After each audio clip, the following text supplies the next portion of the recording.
જય શ્રી કૃષ્ણ. કેમ છો? આજે આપણે કાનની પીડા વિશે વાત કરીશું.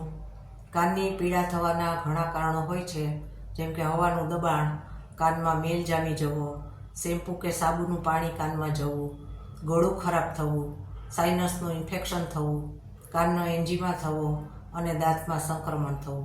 આ બધા કારણોને લીધે કાનનો દુખાવો થતો હોય છે. તો આ કાનનો દુખાવો આપણે જો સામાન્ય હોય તો આપણે એને ઘરેલું ઉપચારથી મટાડી શકીએ છીએ. હવાના દબાણથી કાનનો દુખાવો થતો હોય તો કાનમાં રૂના પૂમડા ભરાવી રાખવાથી કાનનો દુખાવો મટે છે. કાનમાં મેલ જામી ગયો હોય તો સરસિયા તેલના 3 થી 4 ટીપા દરરોજ દિવસમાં 2 વખત કાનમાં નાખવાથી એ મેલ પલળી અને નીકળી જાય છે. તુલસીના રસના અને આદુના રસના 3 થી 4 ટીપા દિવસમાં 2 વખત કાનમાં નાખવાથી કાનમાં આવતા સણકા અને પરુ નીકળતું બંધ થઈ જાય છે. મધના 3 થી 4 ટીપા દિવસમાં 2 વખત કાનમાં નાખવાથી પણ કાનનો દુખાવો અને રસી મટે છે. તેલમાં લસણની કળી નાખી ગરમ કરી કકડાવી અને એને ઠંડુ કરી અને એના 3 થી 4 ટીપા કાનમાં નાખવાથી પણ કાનનો દુખાવો અને રસી મટે છે.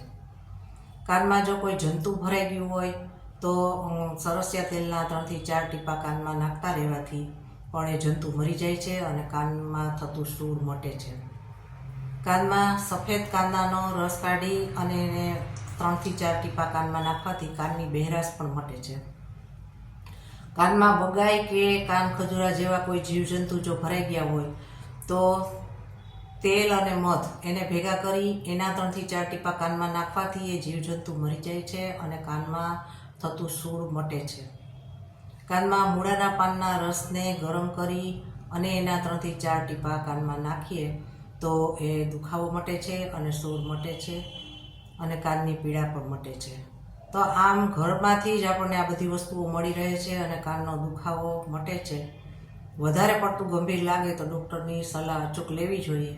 આ મારો વિડીયો જો ગમ્યો હોય તો વધારેમાં વધારે સબસ્ક્રાઈબ કરજો અને બેલ આઇકન દબાવજો, જેથી નવો વિડીયો આવે તમને મળતા રહે.